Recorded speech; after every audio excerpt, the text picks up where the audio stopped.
Buenas tardes con todos. Vamos a iniciar con un interesante caso. Aquí está, ¿no? Entonces, la Magdalena era interesante, no tanto porque conserva el cementerio, porque hay otros, ya vamos a ver más adelante en Quito, que tienen estas características, sino más bien por el proceso o sea, por la lectura posible que se puede hacer del proceso de secularización, ¿no? Y eso es algo que a mí me parece como muy interesante. Les comentaba en la clase pasada que esta investigación que inició en los archivos oficiales, en la Curia, en el Archivo Nacional, en las actas de Cabildo, se desparramó hacia los archivos de la Morada Santa, como se conoce el cementerio de la Magdalena, y luego, como ustedes pueden darse cuenta, ingresamos a las casas de los comuneros, ¿no? Y en muchos casos se fue reconstruyendo poco a poco fragmentos de esta historia, de este espacio tan importante para ellos.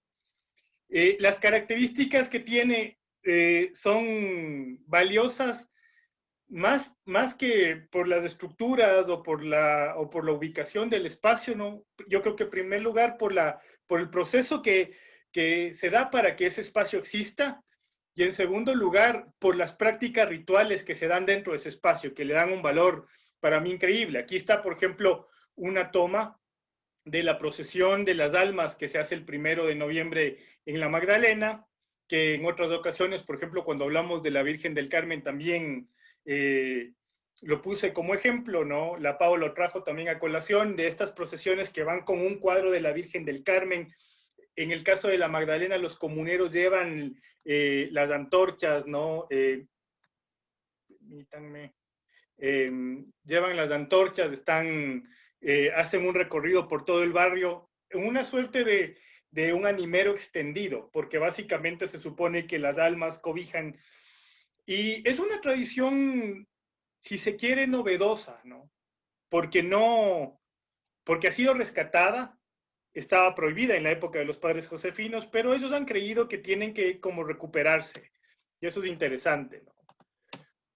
Aquí está la fachada del cementerio de la Magdalena, Morada Santa, que es como se llama realmente. Un cementerio interesante porque, como ustedes habrán leído, fue un proceso lento, un proceso de disputa, un proceso donde las autoridades enfrentan a la comunidad está haciendo propuestas, quieren su propio cementerio. Sabemos que para 1899, esto en las actas de Cabildo, la Magdalena ya no tenía dónde enterrar. Estos comuneros habían copado este cementerio adjunto a la iglesia, en la parte trasera de la iglesia antigua, ¿no? Y ya no tenían dónde enterrar. Entonces surgen estos problemas en pleno proceso de secularización, ¿no? Y lo interesante va a ser eso, ¿cómo va a actuar la autoridad que tiene ya una ley que determina cómo se debe pensar y cómo se debe hacer un cementerio? ¿Y cómo va a reaccionar la población frente a eso? Ese es el eje del caso, ¿no? Y a mí me parece que lo interesante es como, por ejemplo, que están ustedes leyendo, están viendo aquí en esta foto un acta de Cabildo en la que los comuneros de la Magdalena están discutiendo con las autoridades, ¿no? Hay un montón de debates, por ejemplo, en un momento en 1899, creo que en 1900, las autoridades sanitarias deciden en un momento que como no tienen espacio, ya no se sigan enterrando. Los informes higienistas son muy importantes en este caso, ¿no? Les dicen, hay cartas en las que les dicen, no, que ya, por favor, no se sigan enterrando y que los muertos de la Magdalena vayan a San Diego.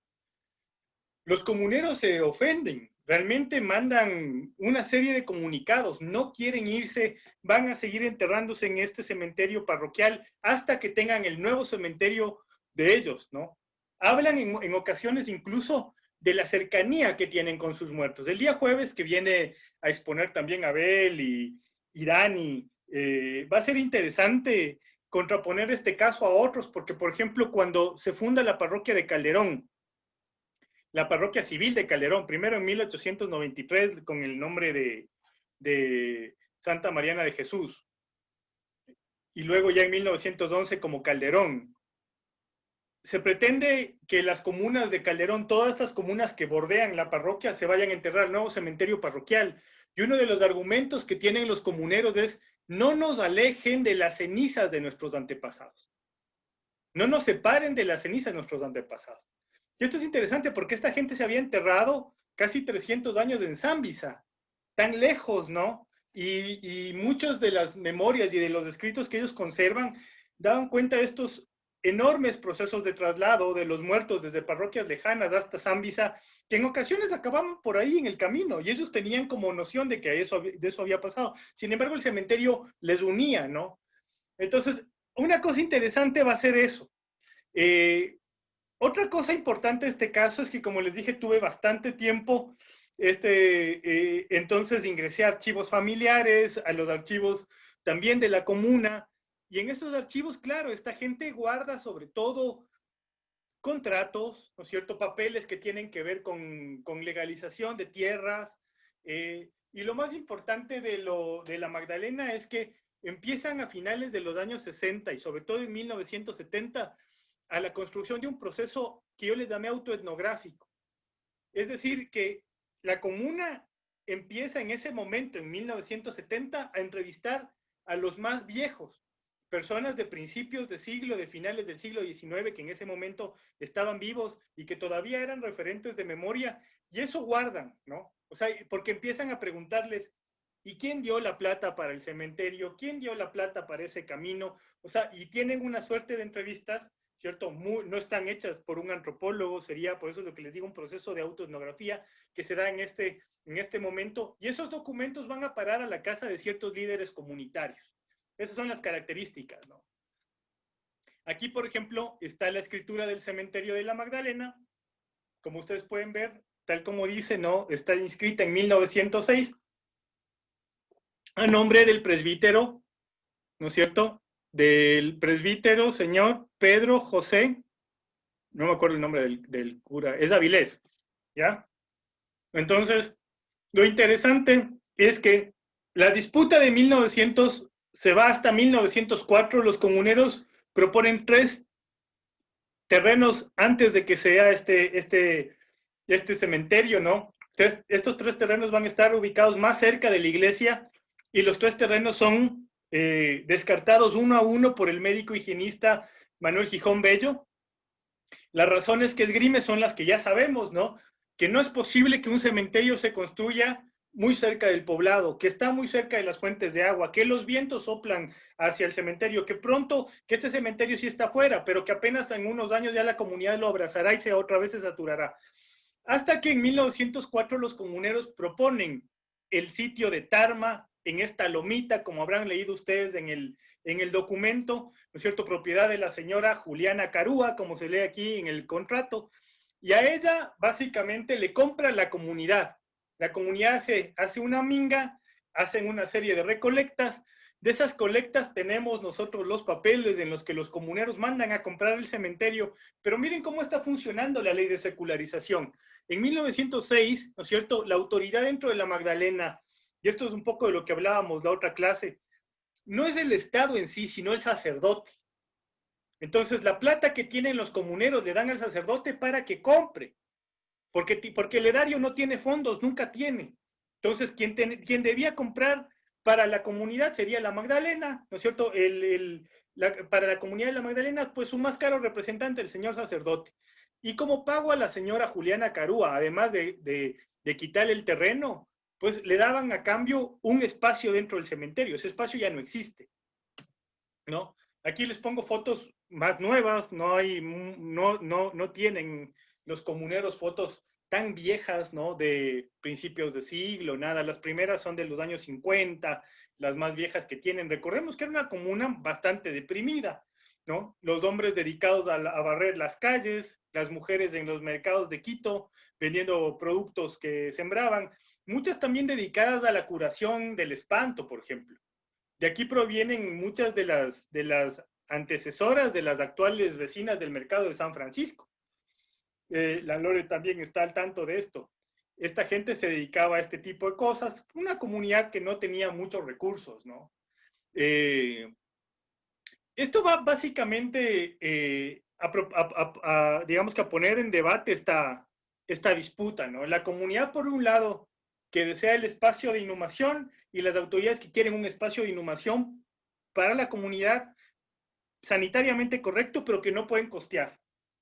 Entonces la comuna es la que manda, la curia lo inscribe, ¿no es cierto? Y no les importa en ese momento. Es decir, estos primeros comuneros no demandan un cementerio civil. Esta foto que ustedes ven, están construyendo los muros en los años 70 de este cementerio. Incluso en esa época se quejan de que el cementerio era básicamente un pastizal, donde encontraban vacas, donde encontraban perros, donde encontraban ocasionalmente tirados fetos, y del cementerio se robaban los cuerpos, los de la Facultad de Medicina. Tienen muy claro ese tipo de relatos los comuneros, ¿no? Aquí les vemos la institución con la que trabajan y con la que edifican el cementerio es la minga. Entonces, imagínense lo importante que es para la población, ¿no? O sea, es uno de los ejes. No hay cementerio comunal, al menos yo no he encontrado, que no tenga una dimensión simbólica profunda de este sentido de autorrepresentación en la comunidad y de pertenencia. Es decir, yo trabajo en la minga y por ende yo estoy dentro del cementerio. O sea, lo que estoy ganándome también es mi pertenencia al mundo de los muertos, ¿no? Aquí están, por ejemplo, construyendo los bloques de nichos de esta cruz. Por ejemplo, la trajeron de la parte baja de la población. Aquí abajo está la fosa común. O sea, todo se ha hecho con mingas, ¿no? En 1939, como habrán leído, llegan los josefinos, las doroteas. eh, la, la población se quejaba de los sacerdotes diocesanos, de la administración que tenían los sacerdotes diocesanos. Yo tengo en mi cabeza todavía documentos, ¿no? En los que le preguntan al padre por qué les cobra tanto para enterrarse en ese chiquero. El cementerio está en muy mal estado. Pero al mismo tiempo la ciudad empieza a abrazarle a la Magdalena, ¿no es cierto? Ya empezaba a dejar de ser esta parroquia lejana para ser ya una parroquia a la que en primer lugar se iban los fines de semana, y poco a poco, ¿no es cierto? Esta parroquia que ya a finales de los 40 está conurbada, han surgido ya las urbanizaciones Yaguachi, La León, y van bordeándole a esta antigua población. Y como la ciudad no prevé planificadamente, ¿no es cierto?, la dotación de servicios y no tiene un campo municipal, entonces, pues va absorbiendo, ¿cierto?, estos equipamientos que tienen los distintos poblados a los que se va comiendo. Recuerdan con alegría la llegada de los padres josefinos. Los padres josefinos, de hecho, hasta ahora conservan un mausoleo dentro del cementerio de la Magdalena, donde se siguen enterrando, y las madres doroteas también tienen un mausoleo, pero no ven con satisfacción la administración del cementerio. Es decir, siguen considerando que el cementerio está administrado por estos sacerdotes que de alguna forma lucran, ¿no? En el 39 hay otra expansión del cementerio, que en este caso es otra, y de esta sí hay papeles, ¿no? Cada familia cuánto dona, y a cambio de qué dona, ¿no es cierto? Entonces, ¿cómo se va a ir dividiendo el espacio para la compra de una ampliación del cementerio? Y lo interesante va a ser que otra vez, ¿no es cierto?, el espacio cementerial, la ampliación va a ser inscrita a nombre de la Curia Metropolitana de Quito. O sea, la comuna manda a comprar un bien para la comuna, y la curia, incluso los padres josefinos, lo inscriben como parte de la Curia Metropolitana de Quito. Así funciona. Entonces, en este momento, secularización ni se demanda, ni ha llegado, ni funciona. Quizá más bien ese plan higiénico está funcionando, ¿no? En 1970 se parcela la zona de la Hacienda Mena, se empieza a funcionar como un espacio del que se extraía arena, pero más allá de eso, se habla de que la población de este naciente sur de Quito, tan populoso y tan grande, empieza a demandar un nuevo cementerio municipal. Y se habla de construir un cementerio en La Mena, en el que, y aquí esto es interesante, porque en este debate está metida la Sociedad Funeraria Nacional, Fausto. Es decir, en este momento la presión en el Cabildo es de la Sociedad Funeraria Nacional, los vecinos del sur de Quito que han ocupado el cementerio de San Diego, los cementerios decimonónicos abandonados, Pero más allá de eso, la sociedad quiere un cementerio nuevo al sur. Ya tienen el Batán funcionando, recuerden. Y saben que el sur es el hit y que tienen que llegar a tener un cementerio en el sur. Pero paradójicamente, estos rumores del cementerio de la Mena quedan justamente en eso, en rumores, pero a los comuneros de la Magdalena les llega un comunicado en el que dice, de abrirse un cementerio municipal en la Magdalena, en la Mena, este cementerio suyo cierra. Y ahí es donde ellos empiezan a asustarse, ¿no es cierto? Y forman un comité de memoria que les hace hacer estas etnografías, que les digo, ¿no? O sea, se reúnen en ese entonces los líderes comunitarios con los más viejos, ¿no? Imagínense 1968 al 70. Esa gente, habrán tenido gente de principios del siglo XX, de 1900, y ellos empiezan a, ¿no es cierto?, reconstruir este tema de las recaudaciones. Y eso pasa a ser papeles de la comuna. O sea, es un archivo comunitario interesantísimo, porque está contradiciendo todo lo que supuestamente pasó, según la ley, ¿no? Entonces, miren esto.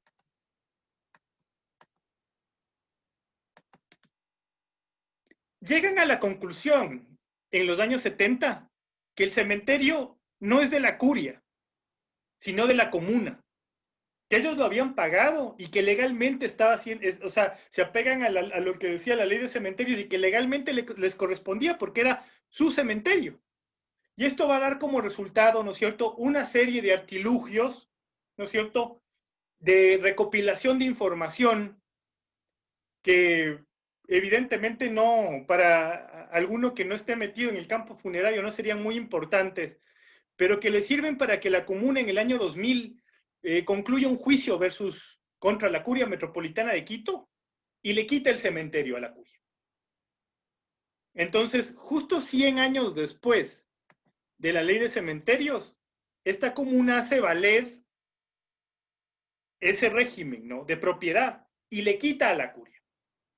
Es una cosa muy interesante, porque la curia encarnada todavía, representada por los padres josefinos, no protesta.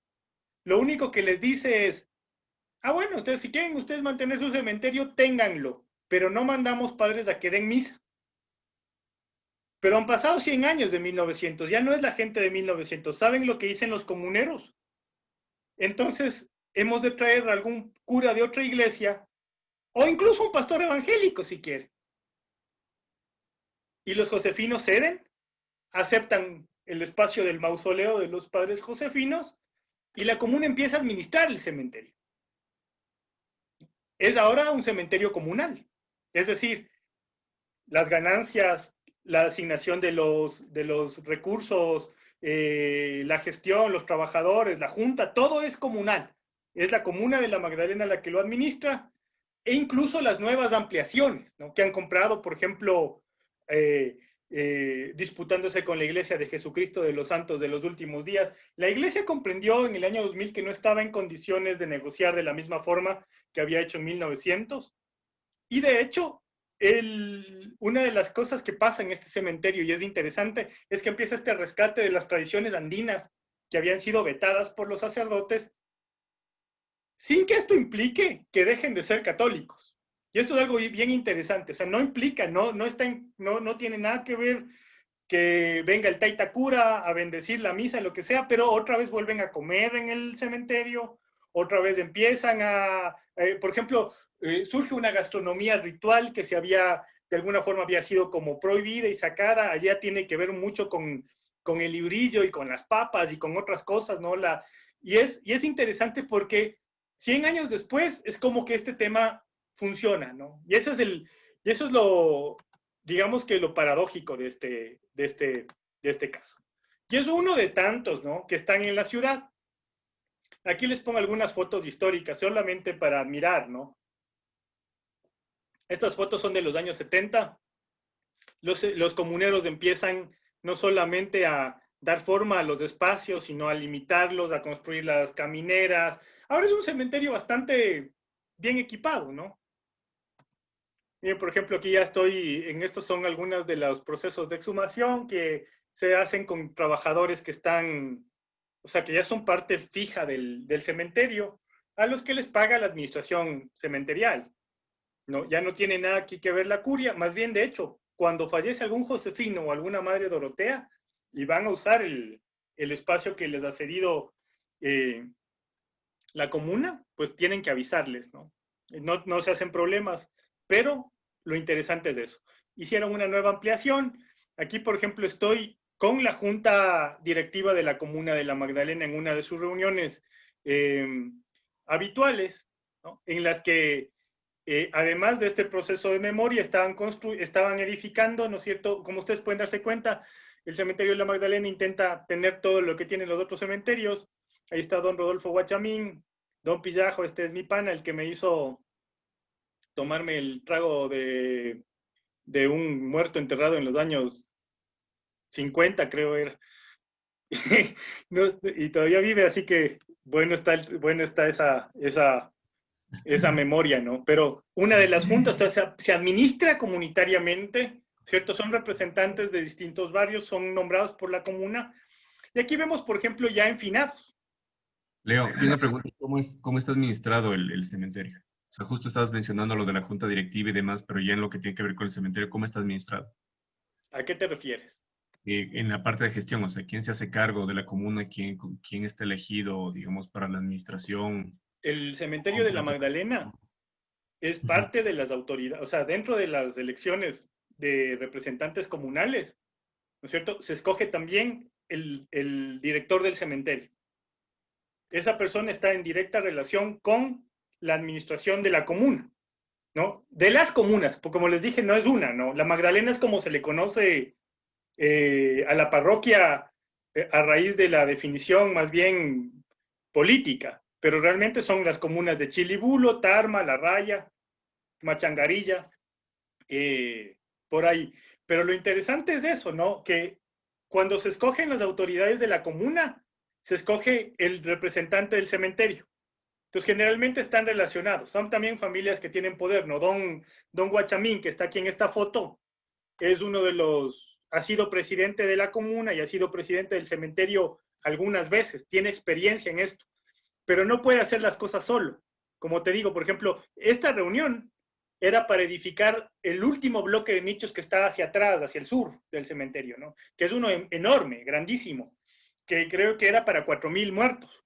Entonces, en este momento, claro, me llamaron a mí justamente porque decían, no estaremos pecando de ambiciosos, porque ya nicho, nicho, nicho, nicho, claro. Y hay otra cosa, ¿no? Así como hace la Sociedad Funeraria Nacional en todo el tiempo, pero con los cementerios de afuera, los comuneros mandan a algunos de los miembros a que fotografíen cosas que ven en los cementerios de Quito.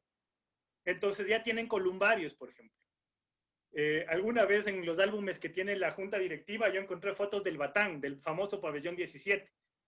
Entonces, ellos quieren, claro, entonces una de las cosas importantes que me acuerdo que me dijeron en alguna ocasión era, nosotros acá tenemos área para NNs, nosotros acá tenemos el área que nos exige la ley.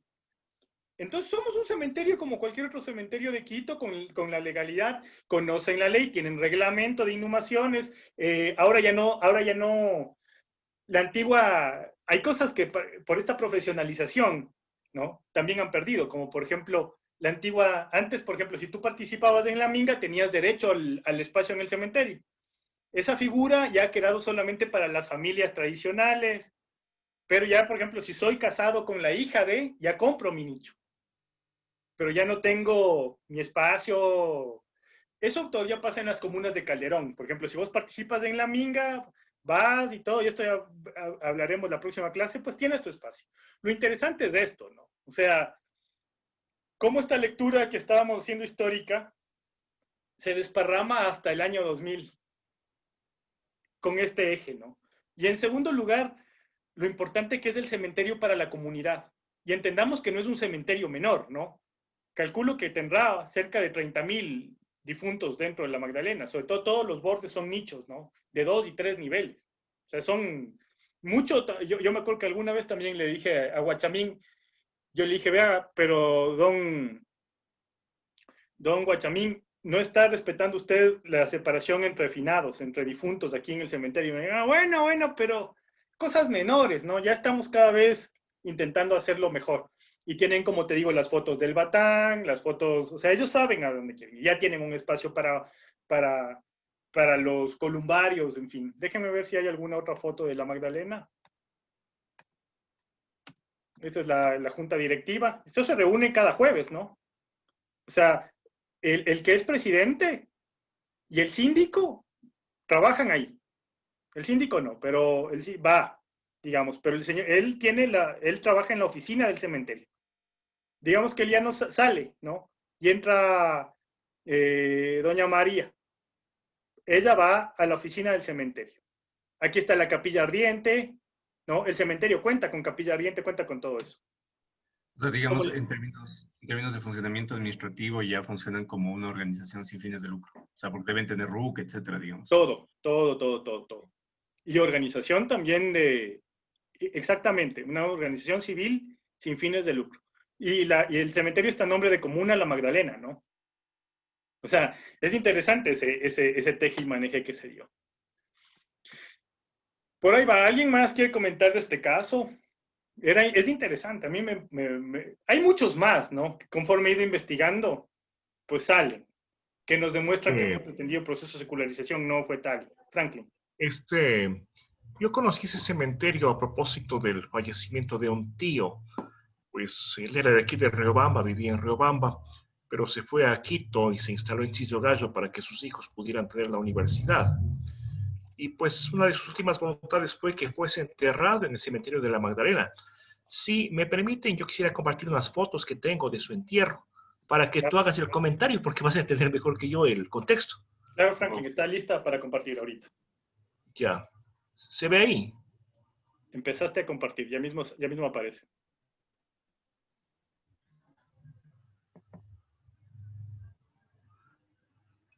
¿Ya? Sí, se ve. Están en miniatura todavía. Ya, esto fue en una funeraria cercana a... ¿Qué hago? Puedes ampliarle, darle doble clic para ampliarle. ¿Ya se ve? Se ve todavía pequeñito, como archivo. Deja de compartir, Franklin, y compártele a la pantalla donde ya está la foto ampliada. Ya, correcto. A ver.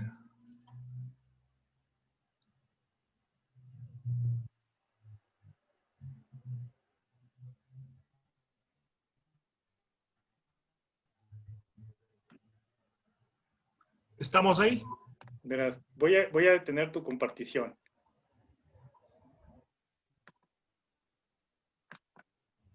Ya, ahora compártele donde ya está ampliada. Ya, correcto.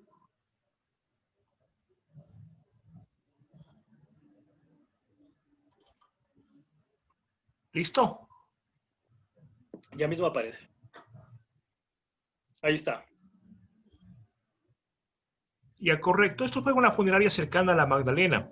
Y una de las últimas voluntades fue que le cantara una de sus canciones favoritas, que era La Calandria, que pues seguramente le escuchaba en su juventud. Con mariachis. Pues aquí estamos los familiares, aquí está mi papá.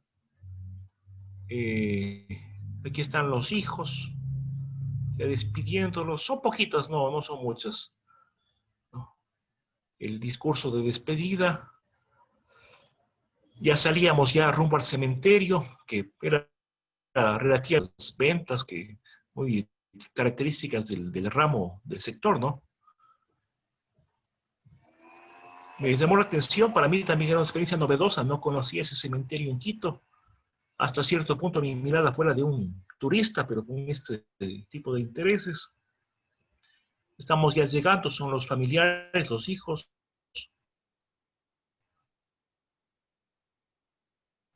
Están cargando la caja. Ahí Justo veo empinados, un hermano ¿no? mío. Parece que sí, me parece que sí. No, la memoria un poco me traiciona en este momento. Es muy importante esto que estamos viendo aquí. Hay que subirle las últimas cuadras en hombros. Es como la tradición. Ajá, exacto. Lo que hay un autor de aquí de Riobamba que criticaba el uso de dos carrozas si es que los iban a llevar finalmente en hombros. Y él hablaba despectivamente de asémilas humanas, que era una manera de hacer el homenaje, ¿no? Y aquí estamos ya llegando, pues obviamente había que darse modos en ese tipo de construcción, ¿no? Sí. una panorámica del cementerio, En la parte nueva ya. los lugares. Sí, me imagino que es eso, ¿no? Y aquí estamos ya, el momento ya del entierro como tal. Se me dificultaba tomar otras fotos, así que aproveché para tomar lo que había a mis espaldas, un poco la distribución, ¿no? Las camineras de este lugar. Un poco también, o sea, qué más se veía, ¿no? Otras personas, aquí ya sellándole ya en la bóveda. Aquí está, bueno, hermanos, primos, despidiéndose. Aquí, por ejemplo, veo mi padre, mi sobrina.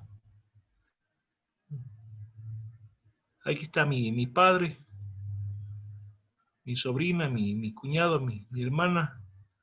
No, Otras aquí personas, pasan no conozco a todas. las fotos. Ahora le veo a tu padre, supongo, el señor que está adelante. Aquí está. Es que ¿Lo cuando, ves? ¿Lo ves? déjame ver, es que cuando tú hablas, la foto se demora un tiempo en pasar. Ah, ya, claro. Ah, ya. Sí, Bueno, aquí está mi padre, mi sobrina. No, sí. pues sí, eran momentos que yo traté de captar, ¿no? Obviamente mi mirada no era tanto del recuerdo familiar, ¿no? Sino que dije, pues en algún momento si puedo dar un pequeño escrito sobre esto, pues sí, aprovechemos. Eso nomás cierro la... No sé qué comentario puedes hacer. No, es un cementerio. Creo que eso es lo más interesante. No sé si alguien más, o sea, en primer lugar, a mí me parece que más que el ejemplo como para leer el liberalismo, ¿no? Y para leer las relaciones entre iglesia y esto que ha sido como muy importante, es un cementerio que la administración comunal le carga de afectos, ¿no? Y tienen esas tradiciones. Esto ha sido en finados, porque si bien hay flores afuera, las coronas y todo eso, se usa solamente en finados.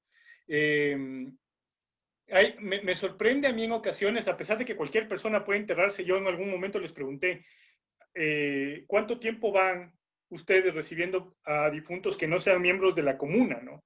Les me han dicho, bueno, la Magdalena ha crecido tanto, está prácticamente en el centro de Quito, que ya es imposible, fue un momento en el que resultó imposible, ¿no? Como por ejemplo sí pasa en otras comunas, como las que veremos el jueves, en San Miguel, en Oyacoto, en Santa Anita, en Bellavista, donde efectivamente quien se entierra es miembro de la comuna, ¿no? O sea, creo que en primer lugar se puede ver todo este tema de los afectos.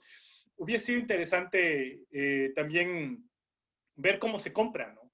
O sea, aunque a mí me dijeron en su momento los comuneros que claro, que yo ya tenía ahí el nicho, ya, como básicamente estos productos que cuando yo investigo normalmente lo que hago es retribuir a la comunidad primero, ¿no? Entonces ellos se quedan con toda la investigación y todo, independientemente de que luego yo la publiqué y me pareció interesante y me sigue gustando ir, ¿no? Pero no es, como les digo, no es extraño, es un caso, o sea, el tema creo que tú dijiste la otra clase también, Frank.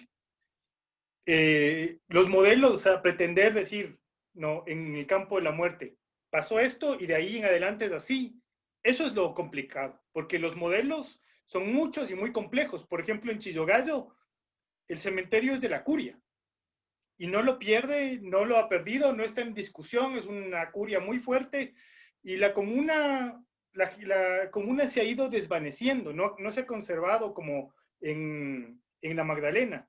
En San Isidro del Inca, ¿no es cierto? El cementerio es de la comuna, pero le permiten administrar a la curia los enterramientos, pero es un cementerio en el que a alguno de los comuneros se le ocurrió y toda el área plana, donde estaban los muertos en tierra, la eliminaron y ahora tienen solo bloques para columbarios. Ellos quieren parecerse a Monteolivo, ¿no? Y me lo dijeron alguna vez en alguna entrevista. O sea, no somos menos, fue su frase, ¿no? O sea, si nosotros no somos menos, ¿para qué íbamos a conservar ese desorden? Y pusieron césped. Entonces, es como también esa suerte de estéticas que están en disputa. Como tenemos un montón que hablar todavía. Yo quería preguntar una cosa, Leo, antes de que pase, que me parece súper interesante este ejemplo, pero sobre lo que comentabas justo ahora, o sea, hay como una suerte de identidad muy propia de estos sitios que hasta son creativos frente a sus procesos de gestión y todo. Sin embargo, las referencias siguen siendo los modelos, no sé si tradicionales o estos modelos que son como referencia a seguir, digamos, Monteolivo y la sociedad funeraria, ¿no? Hay como que un reconocimiento al mismo tiempo de la importancia de lo particular, de lo propio, de lo tradicional como identidad. Y también dentro de ese mismo tema hay una búsqueda por parecerse a un modelo que no tiene, digamos, esos mismos o que tiene otros valores diferentes a los de la comuna, ¿no? ¿Puedes hablar un poco de eso, por favor? Sí, verás, yo creo que le traigo a colación a un famoso antropólogo que se llama Johannes Fabian, que tiene un libro que se llama The Time and the Other. Creo que es muy importante, sobre todo yo lo tengo como base a ese libro cuando hacemos trabajo de campo con comunidades, en el sentido que Fabian parte de una cosa, ¿no? Una gran disputa metodológica para el antropólogo, sobre todo. Cuando tú ingresas a campo, ¿no? Y pretendes al otro asumirle en un tiempo, en un espacio distinto, y eso un poco ya lo hemos visto con las lecturas de la clase de hoy, ¿no? Fabian habla de que estos sujetos, ¿no es cierto?, que están ahorita, por ejemplo, con los que estamos nosotros tratando, por un lado, son comunales, o sea, están asociados de esa forma, y esto les lleva a, ¿no es cierto?, a formas de gestión de la vida distintas, pero son contemporáneos. O sea, y ahí está la dualidad. Entonces, pretender que sean solo comunales cuando viven en la contemporaneidad es también racista, ¿no? Y es súper excluyente, porque consumen, ven, ¿no es cierto? Entonces, los referentes van de lado y lado, y se van edificando tanto en la exploración de su tradición, como en los referentes que ven en otros espacios, en la ciudad. La ciudad tiene un campo funerario tan potente que impacta no solamente dentro de Quito, sino que los cementerios que copian a veces a los cementerios de Quito están situados en muchas partes del país. En el Encuentro Nacional de Cultura Funeraria de enero, yo me acuerdo que ¿te acuerdas, Fausto? Estuvo ahí el representante de Jardines del Zamora, de Loja, ¿no? Y una de las cosas primeras que dijo es, somos un cementerio como los que hay en Quito. Entonces, o sea, el impacto es brutal. Puede ser que Guayaquil genere también ese impacto, ¿no es cierto? Pero es como, hay como ciertas referencias, pero hay que entender, antes de darle la palabra al Franklin, que estos sujetos están negociando a múltiples niveles. O sea, están, en primer lugar, negociando con estos procesos de identidad históricos profundos, pero al mismo tiempo con estos procesos que ven. Y eso pasa, por ejemplo, hay casos, por ejemplo, como en el cementerio de la Capilla, del que hablaremos mañana, en el que se produce un proceso de etnogénesis, ¿no? Es decir, la comunidad empieza a buscar de nuevo esos ritos que podría haber tenido, que no. Entonces, lo que hacen ya no es que tenga una raigambre antiquísima, sino que reconstruyen, y es igual de valioso, porque están buscándose. Y la comuna de repente regresa a ver allá y dice, bueno, lo validemos, ¿no?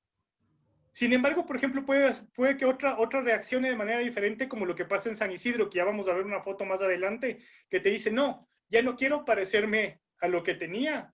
O sea, además San Isidro está rodeada por el Inca, el Aloy Alfaro, está muy cerca del Batán, ¿no? Está muy cerca de Monteolivo. Entonces, esa comuna decide aplanar su cementerio y construir columbarios. Entonces, yo no le veo mal o bien.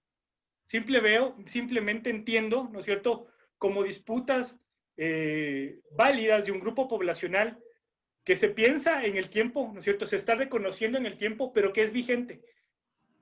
Yo no sé si se acuerdan, les voy a poner un caso que sale de lo de los cementerios. Me acuerdo que una vez tuve un problema con mi tío político.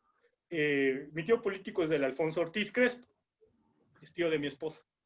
Entonces me acuerdo que en algún momento, la Lore debe recordar este particular, creo que fue en el año 2012, 2013, pusieron una denuncia porque los indígenas estaban comprando las calles de las casas de la calle Chimborazo, ¿ya?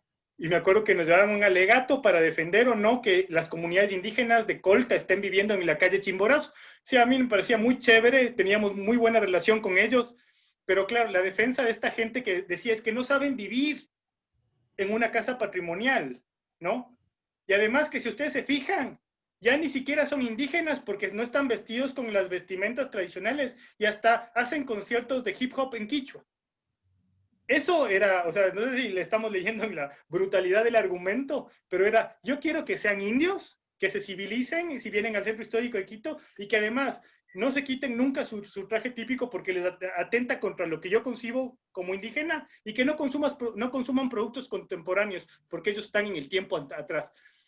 Y eso era una cuestión que a nosotros nos pareció súper hiriente, ¿no? O sea, es decir, ellos, las comunas que estaban asentadas en ese espacio, estaban relacionadas con el tema de la venta y el mercado. Eran comunas contemporáneas.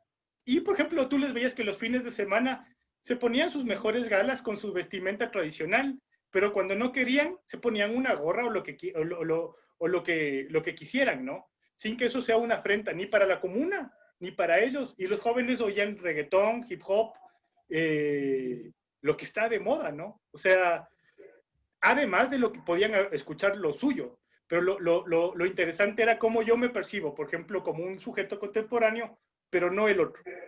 Ese no. Ese tiene que ser ancestral, porque ya ni parece indígena, me acuerdo que dijo alguna vez. Yo le dije, estás equivocado. O sea, es como que yo pretendiera que tú tienes una manera de ser y yo te catalogo de esa forma, ¿no? Y ahí tienes que permanecer. O sea, porque eso es tu característica, permanecer. Y creo que la cultura no es permanecer, sino transformarse. Franklin, ibas a decir algo. Brevemente nada más, si tú acabas de decir algo de que habían dicho que son como en Quito, en el encuentro de cementerios. El de Jardines del Zamora dijo eso. Sí, si me permites compartir unas fotografías brevemente. Claro, Franklin. Ya. Me avisa cuando se pueda ver ya.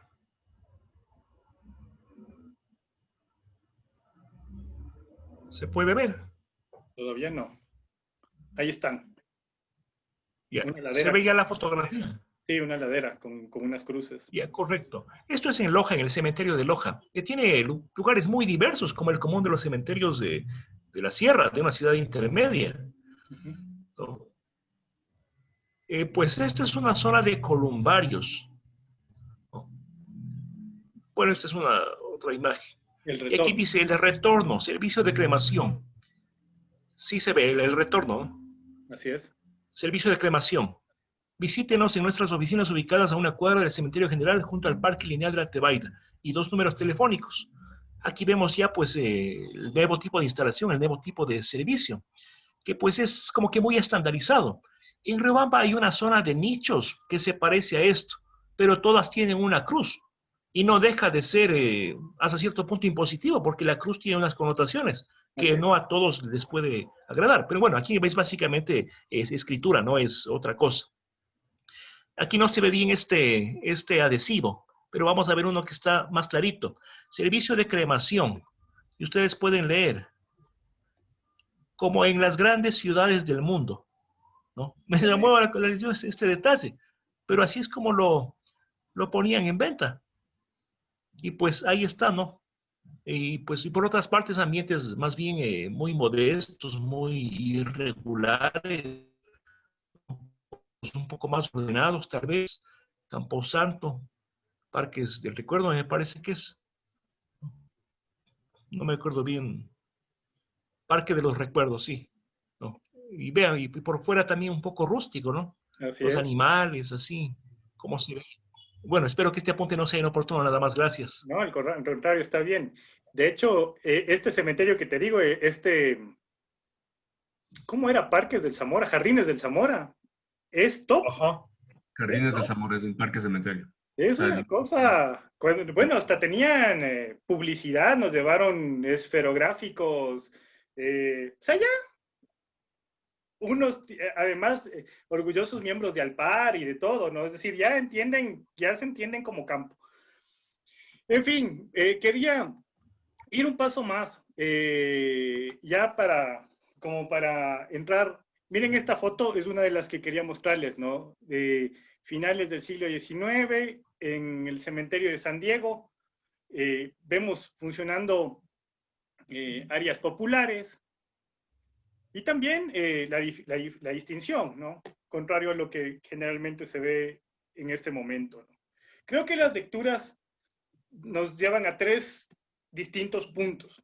Primero, la generación de estos cementerios, veas el caso de San Diego, la Magdalena o cualquier otro caso que vayamos a ir viendo, ¿cierto? Genera una nueva relación de pertenencia que antes no existía. Con el cementerio en la iglesia no existía. Esta relación de pertenencia es íntima. A mí me encanta esta frase del profesor Kingman cuando dice: es fundamental encontrar en los orígenes de los asentamientos y los espacios las razones para los mismos. La existencia de un difunto en una colectividad muchas veces da razones para la cohesión y el asentamiento de la misma. Y es cierto, o sea, tiene mucho que ver con esta idea que a veces también a mí me gusta esta parte de 100 años de soledad, ¿no? Y no tenemos nada que nos junte a esta tierra, no tenemos nada que nos una a esta tierra. Pero aguántate, en algún momento me muero y ahí tendrá razones para permanecer, que es básicamente el argumento, ¿no es cierto?, de una parte de la novela, ¿no? Esta idea de pertenencia. Creo que es la primera parte que se genera y como que impacta, no solamente en este culto de los muertos, sino que te vas a sentir parte de alguna forma con ese espacio donde yacen los que te anteceden, ¿no? En segundo lugar, y para eso está el tema de Foucault, esta es una foto que usé para algún encuentro, que es el Quito desde el cementerio, ¿no? Y me acuerdo que era un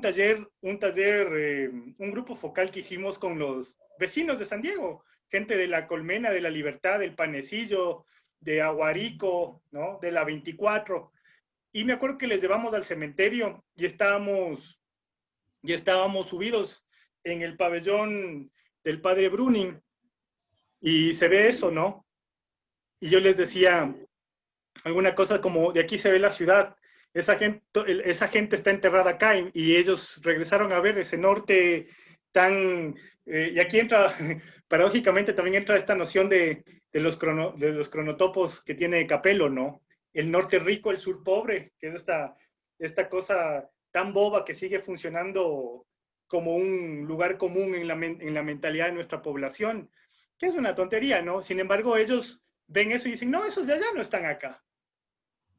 Esos de allá no están acá. Quizás estuvieron, pero no están. Y eso era una de las cosas importantes. Entonces, es como que también, o sea, la lectura en torno a la heterotopía que les propuse, ¿no es cierto?, en este texto de Michel Foucault, que por cierto tiene un texto muy grande que se llama Heterotopías, pero como era como propicio para el tiempo que tenemos, ¿no? Nos da cuenta de no solamente la pertenencia, sino estas transformaciones en el espacio. ¿Qué es ese espacio?, ¿no? Y él en algún momento llega a disputar, ¿no es cierto?, metodológicamente o filosóficamente con cómo ese espacio ha sido entendido, ¿no? Y qué representaba ese muerto tragado en esa forma de inhumación ad santos, ¿no? Ese muerto que está de alguna forma incorporado en esta localización jerárquica del mundo medieval. Frente a este nuevo cementerio que abre una nueva manera de entender el espacio, ya no solamente como un sitio sagrado, sino como un sitio relacional, ¿no? La ubicación del espacio es lo que le da forma, con quién se relaciona, con quién está.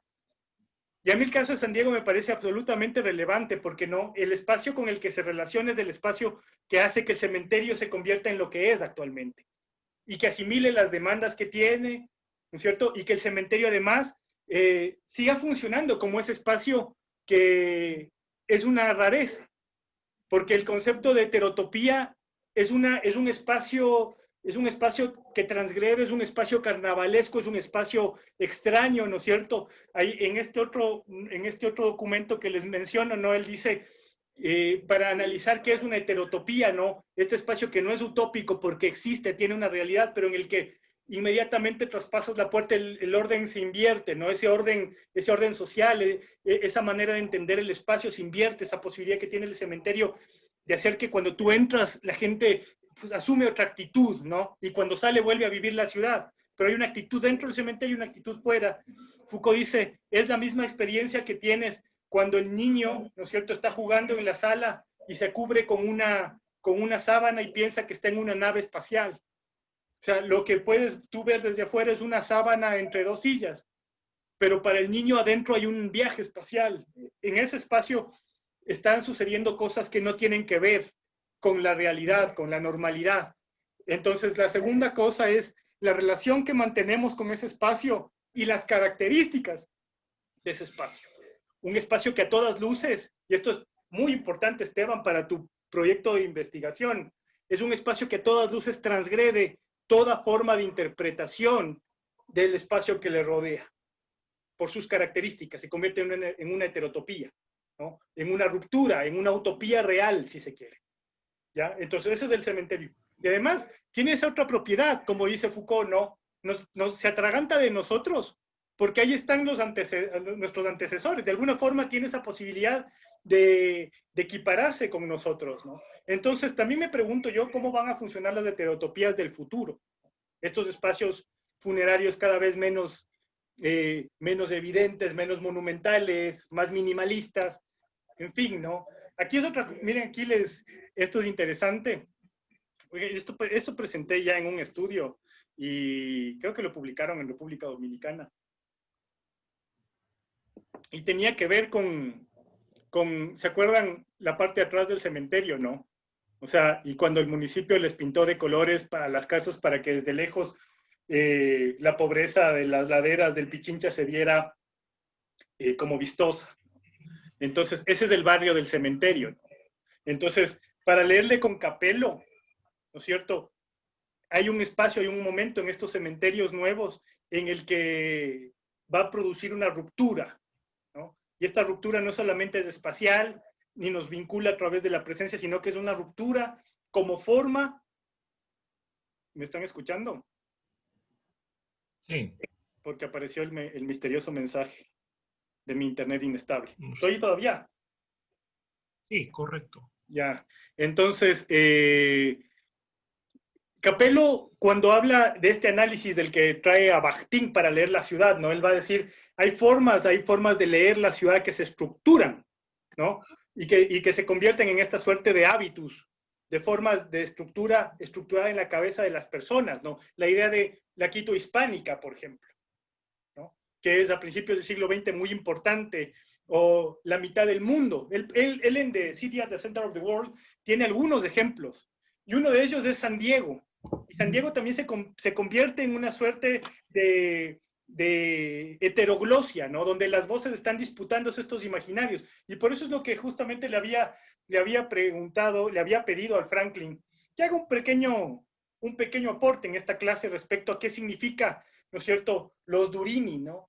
En los años 60, 70, cuando se empieza a hablar de patrimonio, la gente se asombra ante las estructuras cementeriales, ¿no? Y piensa que son obras de finísima creatividad, pero respondían a una industria de diferenciación más que otra cosa, ¿no? Entonces, Franklin, no sé si en un ratito pues nos cuentas, ¿no? De qué implicaba la industria de la muerte en Quito. Cuando me indiques, no hay problema. Ahorita. Bueno, mi experiencia viene dada por la participación en el libro Italianos en la Arquitectura de Ecuador, el cual está dedicado a algunas ciudades, a algunos asuntos, digamos, ¿no? Entre ellos Quito, Guayaquil, Cuenca, Ambato, Riobamba, y pues hay un apartado también dedicado a la arquitectura funeraria.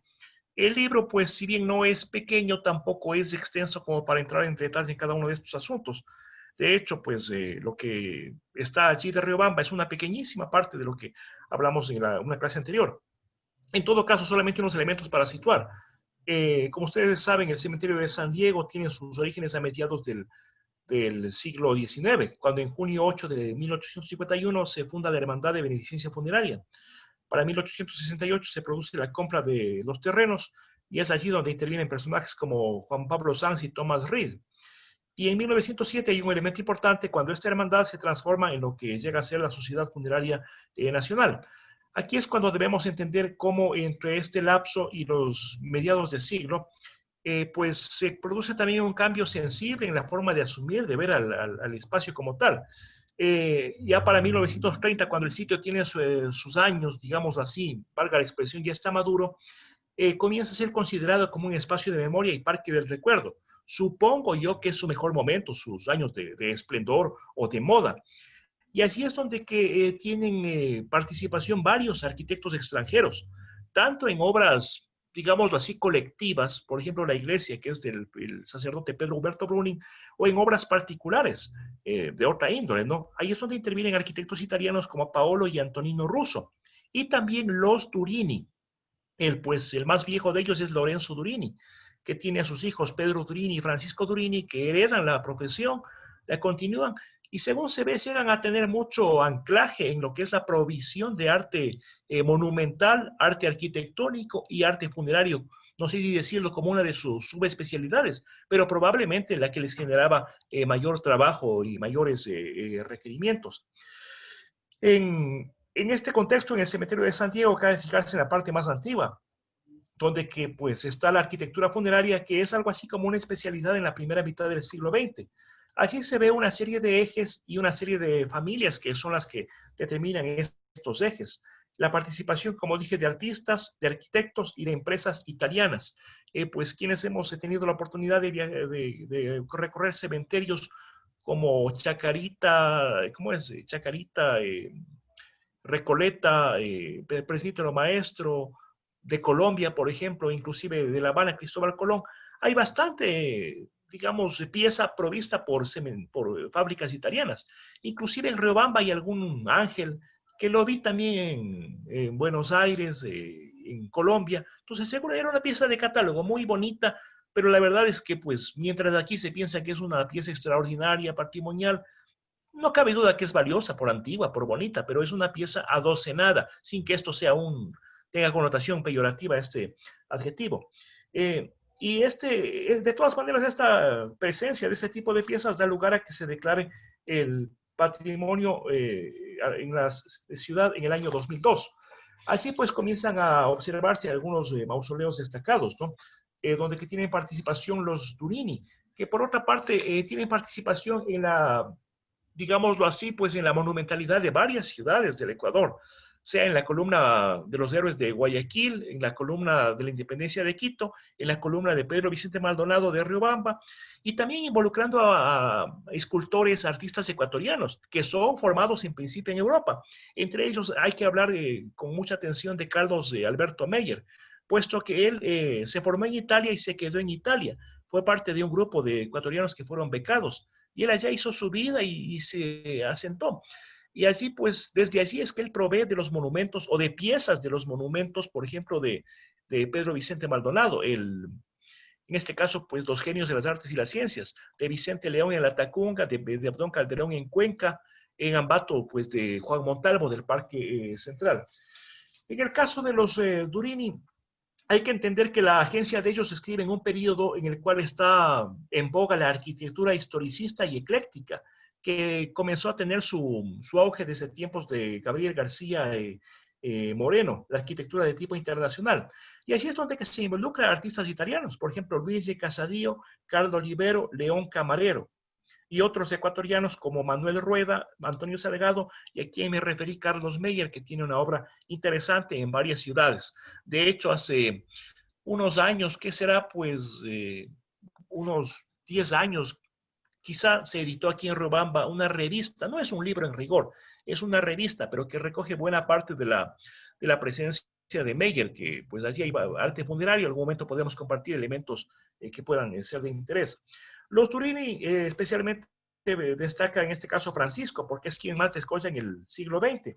Él tiene una especialidad que es la arquitectura funeraria y monumental oficial, pero también las construcciones civiles. Hay algunas obras interesantes, por ejemplo, hay una casa importante en Riobamba que ahora es la Junta de Calificación, que fue un edificio hecho por Francisco Durini.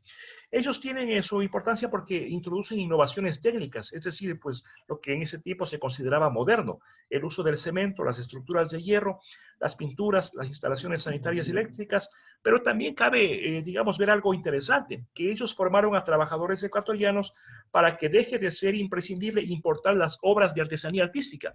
Esta expresión es importante, está en alguno de los libros dedicados a los Durini. Obras de artesanía artística, que sin desmerecer del valor de las piezas, creo que las pone en su dimensión más adecuada, artesanía artística. Y entre ellos hay numerosas obras que cabe destacar. En el caso de Ecuador, por ejemplo, el mausoleo de Teodoro Larrea hacia 1906, que es el primer encargo bajo responsabilidad de Pedro Durini, y pues casi todos estos mausoleos tienen su historia. Por ejemplo, eso estaba previsto para entregarse hacia 1907, pero pues dificultades hacen que recién se pueda cumplir en 1908. Por ejemplo, involucran a otro escultor italiano como es Pietro Capurro, que también presentó un monumento para el monumento a Pedro Vicente Maldonado de Riobamba, pero que no fue acogido, como lo fue finalmente el otro, el de Durini. Aquí, por ejemplo, se habla de la rotura de piezas y hay un caso interesante, ¿no? Hay un ángel destacado en el caso del mausoleo de Teodoro Larrea que se rompió, cuya ala se rompió y fue reemplazada con un remiendo, una suerte de cuña de metal que hasta ahora se puede ver. Supongo que cuando lo instalaron estaba remendado, estaba tapada esa pieza, esa rotura, no sé si la tienes a la mano. Sí. Otro caso, el mausoleo Palacios de 1904.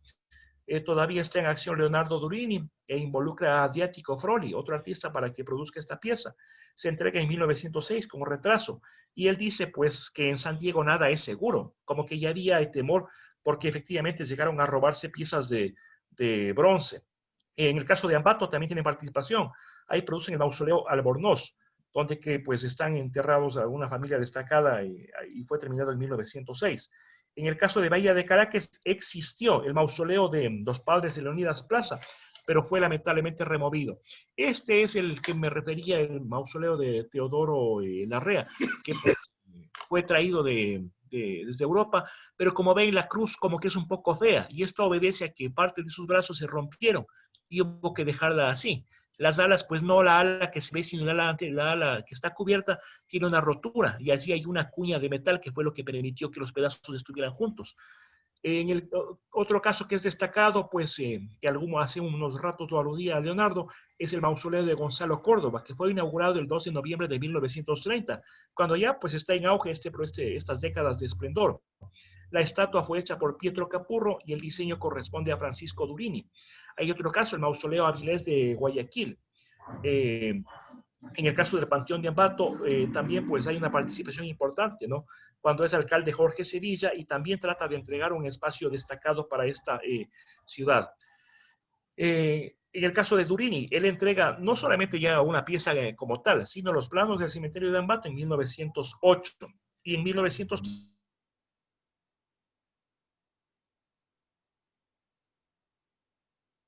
incompleta los trabajos. Otro que tengo, mausoleo Lazo, Coturini, que sería una copia del mausoleo de la familia Miraggi, emplazado en el monumento de Milán, obra del arquitecto Masciacchini. Es decir, también se ve pues como mucho de esto era básicamente copias, eran modas. Y pues finalmente, pues cabe mencionar algunas obras de arte funerario que hicieron los Durini, especialmente Francisco Durini.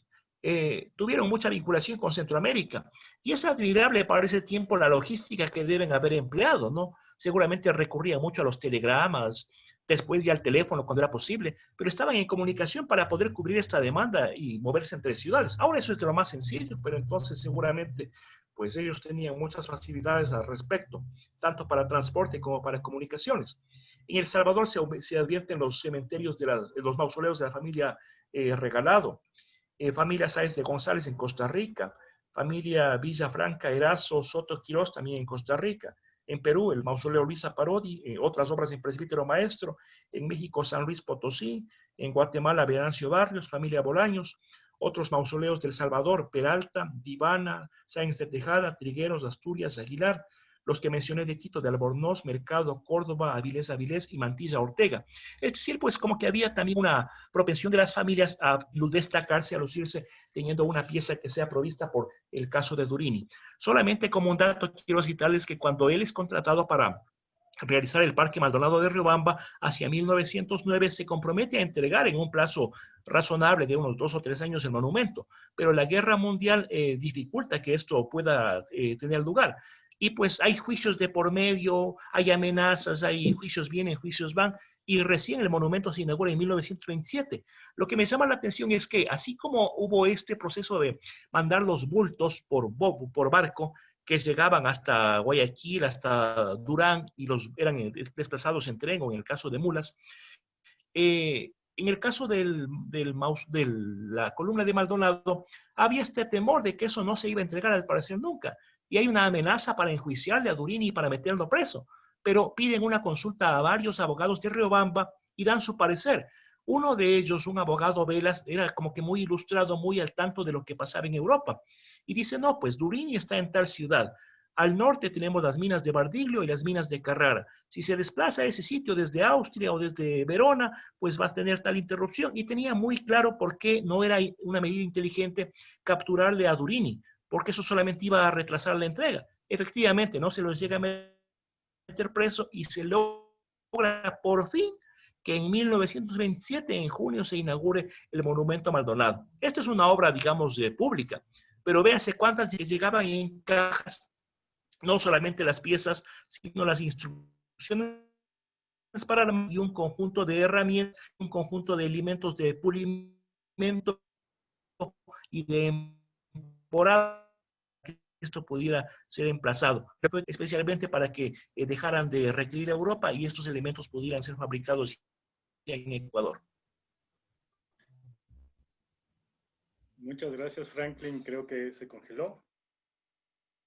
Se congeló, ¿no es cierto? ¿Es él o yo? Y se congeló. Franklin. Se congeló. Un ratito, sí. Franklin, te congelaste un poco. De todas formas, justamente es de eso, ¿no? O sea, hay algunos elementos en lo que ha dicho el Franklin. Por cierto, este libro fue editado por la PUSE, ¿sí, no? Sí, por la PUSE de Guayaquil, Santiago de Guayaquil. De todas formas, lo hicimos con Inés del Pino y Florencio Conte, pero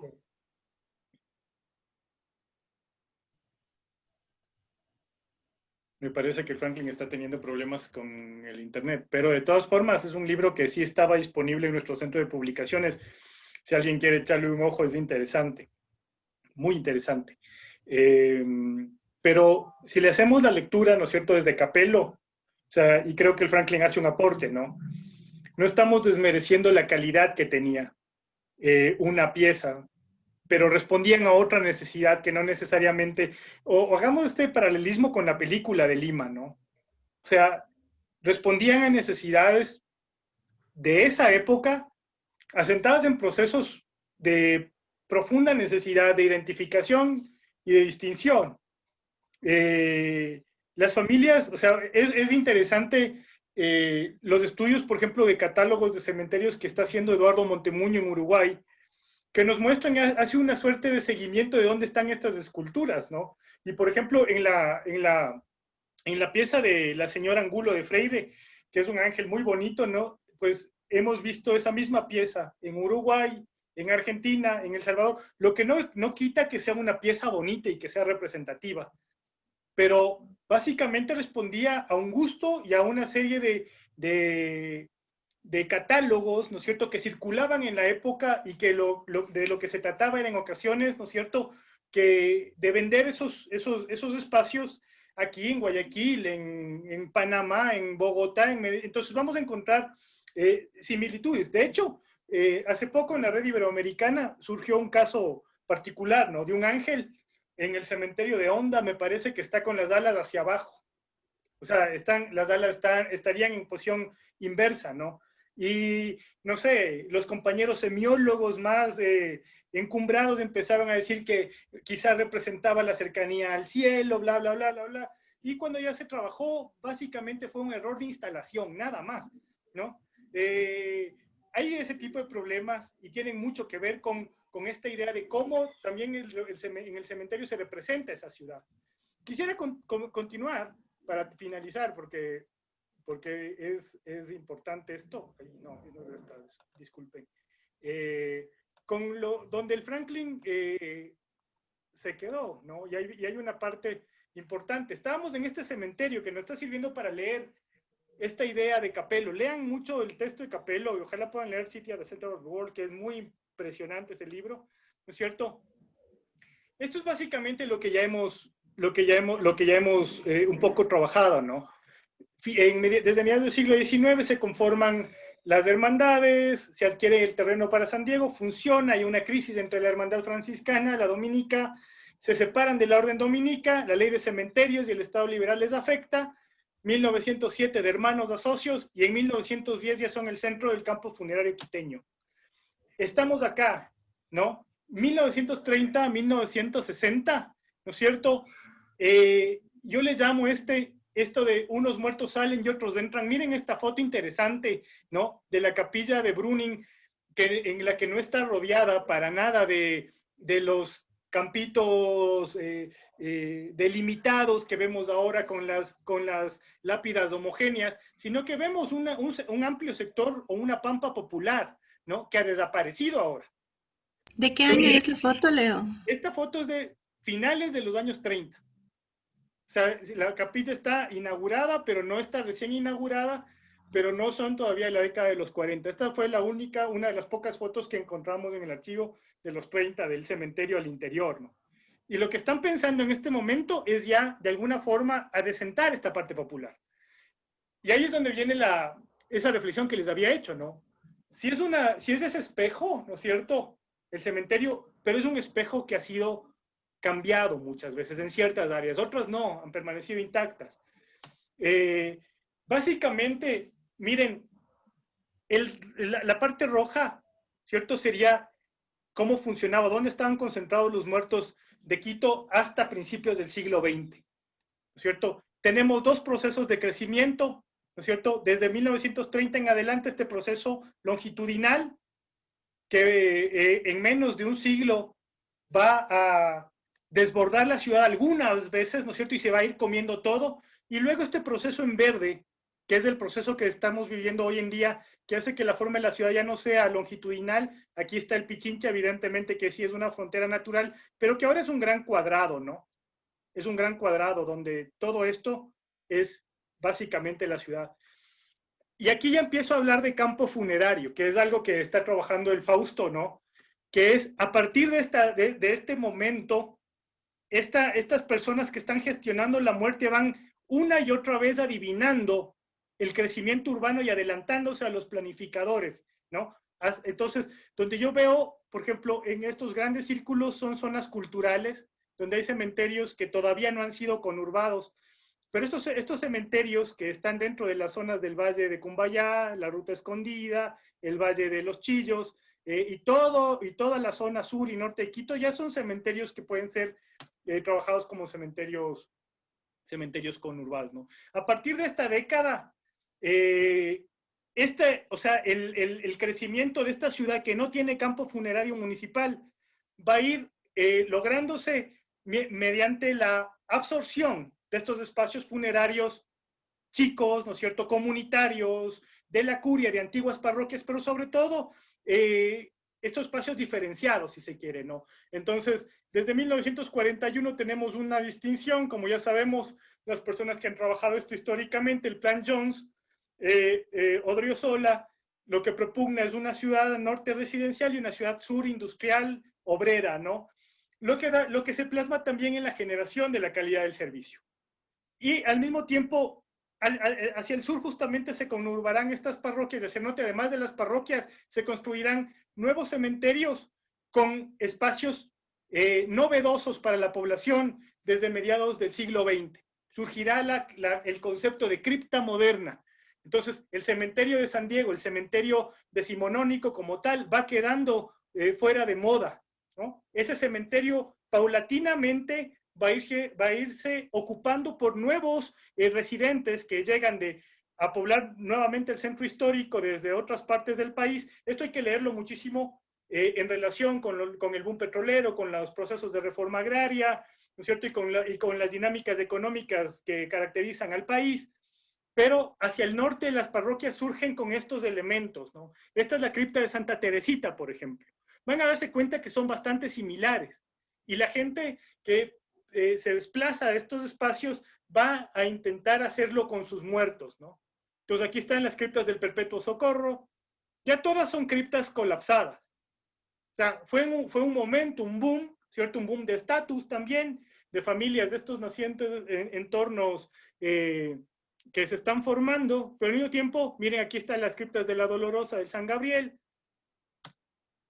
Y aquí el cementerio que les hablaba, ¿no? Entonces, por un lado se generan estos nuevos equipamientos, hacia el sur habrán las criptas de la Magdalena y las de la Villa Flora, pero la ciudad además se va comiendo estos equipamientos populares, ¿no? Estos equipamientos comunitarios, parroquiales. Este es el cementerio de San Isidro del Inca, ¿no? Como usted se puede dar cuenta, entrevean que aquí alguna vez fue como la Magdalena. Las cruces que quedan son familias que se han negado a que sus difuntos sean sacados. Pero todos los bordes del cementerio ya responden a una planificación contemporánea. De hecho, el cementerio ya casi solo tiene columbarios, ¿no? Y está en San Isidro del Inca. Cuando pasan ustedes por Eloy Alfaro y el Inca, pues le ven ahí arriba al cementerio, ¿no? Es un cementerio comunal.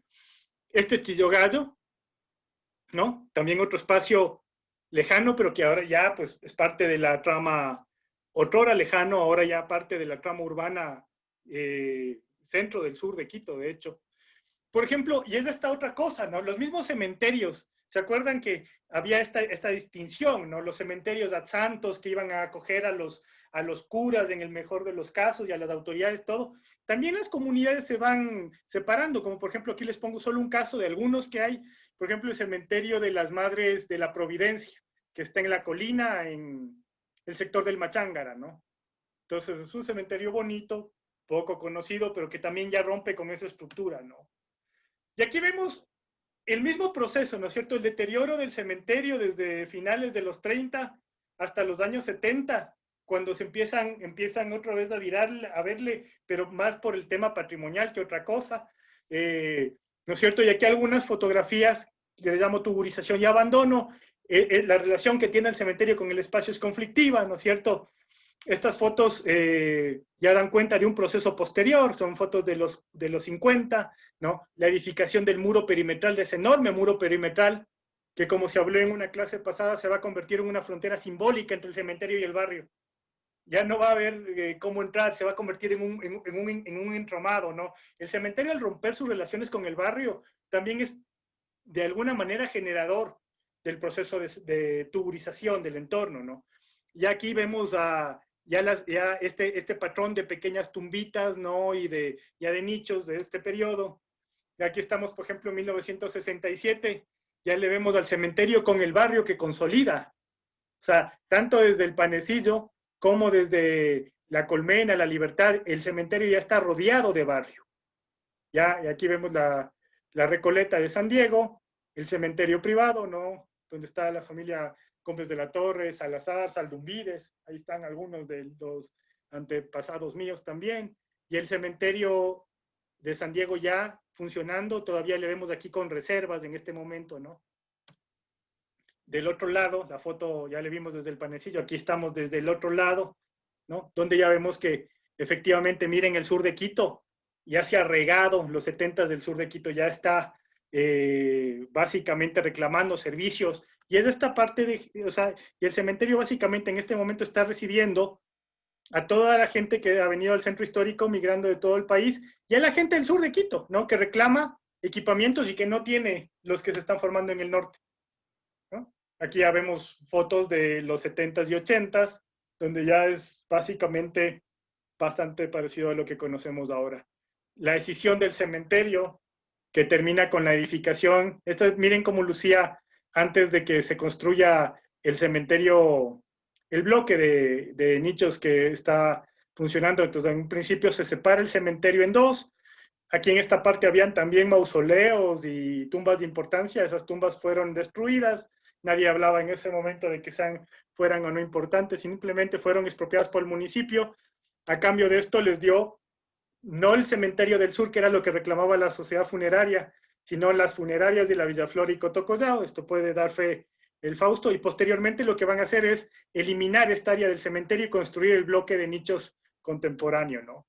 Y nos vamos a esto que ya les pongo en celeste, porque es la contemporaneidad, ya es el cementerio con el espacio en conflicto, conurbado, ultrapoblado, es la parte del centro que está realmente poblada, tanto al lado del panecillo como por atrás, ¿no?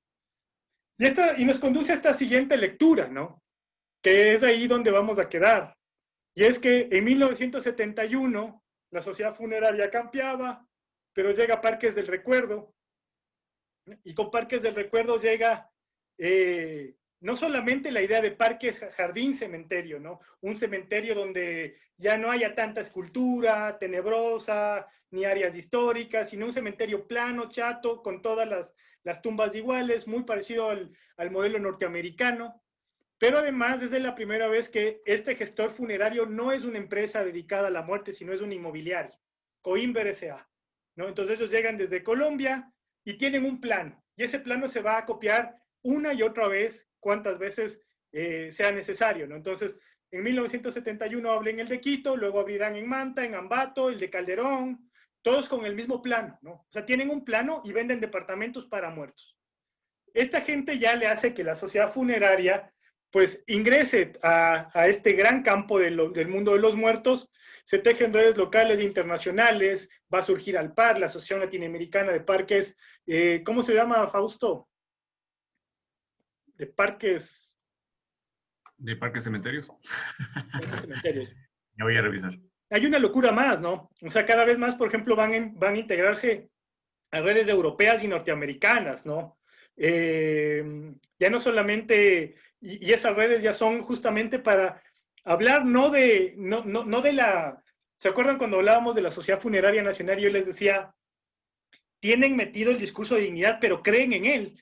Aquí ya es un giro de negocio. O sea, es negocio, todos los insumos de los que se compra son insumos de moda, son clientes, van a surgir los departamentos de tanatoestética, tanatopraxia, las funerarias se van a especializar, pero más importante que eso es que estas empresas funerarias, ¿se acuerdan que están desperdigadas aquí en el sector de la ciudad? Van a entender el crecimiento urbano y se van a instalar en los polos de desarrollo de nuevas centralidades. Entonces aquí tenemos un nuevo Parques del Recuerdo hacia la zona de Calderón, Monte Olivo, que sería el cementerio de Cumbayá, ¿no es cierto?, junto con Memorial Necrópoli, por ejemplo, y el mismo cementerio del Batán, que forman un eje funerario. Colinas del Valle se adueña del Valle de los Chillos y la sociedad también le hace la contra con Colinas de Paz en Huangopolo. Y el sur de Quito ya aparece aquí con dos grandes emprendimientos a principios del siglo XXI, ¿no? Que eran el Camposanto Metropolitano del Sur y el Camposanto que se llamó La Piedad, y luego ahora ya los dos han sido comprados por Grupo Jardines del Valle. El Camposanto Metropolitano del Sur era ya paradójico, ¿no? Porque entre sus accionistas, por ejemplo, tenía Corporación La Favorita, es decir, Serviexequia, Corporación La Favorita. Entonces, como para ponerle color a este periodo, ¿no es cierto? Este es el momento en el que el campo, para mí, se hace campo. Se profesionaliza, manejan dinámicas de mercado, impactan en las modas. Aquí se habla mucho de la cremación, de cuándo importar, en qué momentos va a ser esto factible para que la población acceda y ocupen menos espacio. Se habla muchísimo de eso. Entonces, básicamente en esa disputa va a estar el antiguo cementerio moderno, es decir, el cementerio Padre Mariano Rodríguez o del Batán, con la llegada de Parques del Recuerdo, que como ustedes pueden ver, les decía, no tiene elementos escultóricos individuales, tiene 3 etapas y esto es más bien para ubicar dónde está tu muerto, ¿no?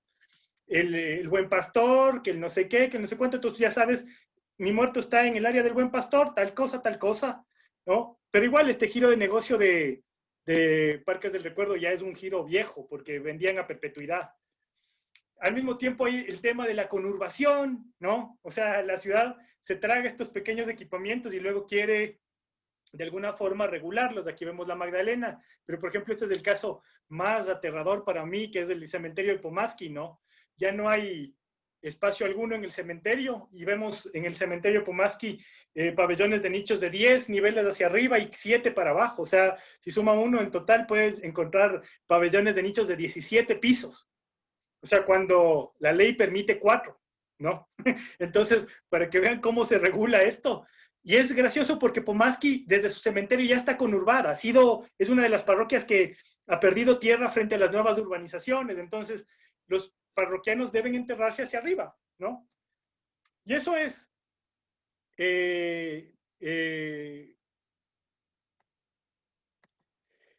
Nos enfrentamos básicamente estamos avisorando eso. La próxima clase, antes de comenzar esto, sí quisiera esto va a ser un divertimento, como suele decir el Franklin. analizar un poco la propaganda de los emporios funerarios de finales del siglo XX y principios del siglo XXI. Mejor dicho, estas 2 décadas, porque es súper interesante. Porque a mí me parece que en este momento ya atravesamos otra transformación de sensibilidades, pero al mismo tiempo estamos viviendo 20 años después otra más. Y es porque esta sociedad virtual está cambiando muy rápido, ¿no? Y a eso vamos en las últimas 4 sesiones del curso, a intentar indagar qué pasará a finales de la década, a finales del siglo. Seguramente ya no tengamos cementerios, seguramente esto sea arqueología en un momento, pero no sabemos. De momento, no sé si alguien quiere hacer algún aporte, pero yo creo que esta clase estaba un poco larga, por eso me embalé un poco. Pero creo que por ahí vimos el sentido, explicar cómo, ¿no es cierto?, de este cementerio extramuros que rompe esa muerte ad santos, se produce este campo funerario urbano, ¿no? Que hay que leerle en relación con el crecimiento y con el desarrollo de la ciudad, como espacio en disputa, como imaginario en disputa, como sentido de pertenencia, sí, pero como un imaginario en construcción continua, ¿no? Entonces, si nadie quiere aportar nada, pues nos vemos el día jueves, tenemos invitados. Y por favor, vayan subiendo ya sus trabajos para ir leyendo y les voy asignando horarios. Como les digo, no serán mayores a 10 o 15 minutos por cada uno para debatir, discutir y ver cómo van las cosas, sin problema alguno. Ya con algunos hemos hablado y no hay problema, ¿no? Pero los trabajos se suben hasta hoy a la medianoche, ¿no es cierto? Puse ese límite de tiempo. De todas formas, yo voy a leer no voy a leer ahora porque están subiéndose, lo haré mañana, así que si quieres puedes subir mañana, y conforme vayan llegando, pues yo les asigno. Por suerte, como esto es un curso que no está, a pesar de que estamos en banner y todo esto, nosotros tenemos cierta libertad de maniobra respecto a los otros cursos de la universidad. Si estuviésemos en un curso abierto, digamos, o sea, de la universidad, debía subir ayer y ya, ¿no? Entonces, pero nosotros no tenemos ese problema, Jero, más bien aquí podemos realmente disfrutar de lo que cada uno escriba y dialogar con mucha